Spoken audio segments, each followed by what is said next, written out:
اگر اللہ کی رضا چاہتے ہو تو پہلے اپنے والد کو راضی کرو. اگر والد کی رضا نہیں ہوگی تو اللہ بھی راضی نہیں ہوگا.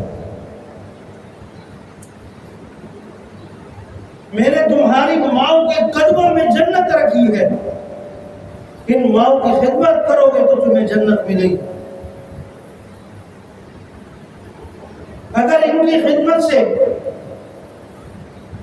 تم نے پہلو دہی کی تو اس کا انجام وہی ہوگا کہ آج اگر تم اپنے ماں باپ کی نافرمانی کرو گے تو کل تمہارے بچے بھی تمہاری نافرمانی کریں گے.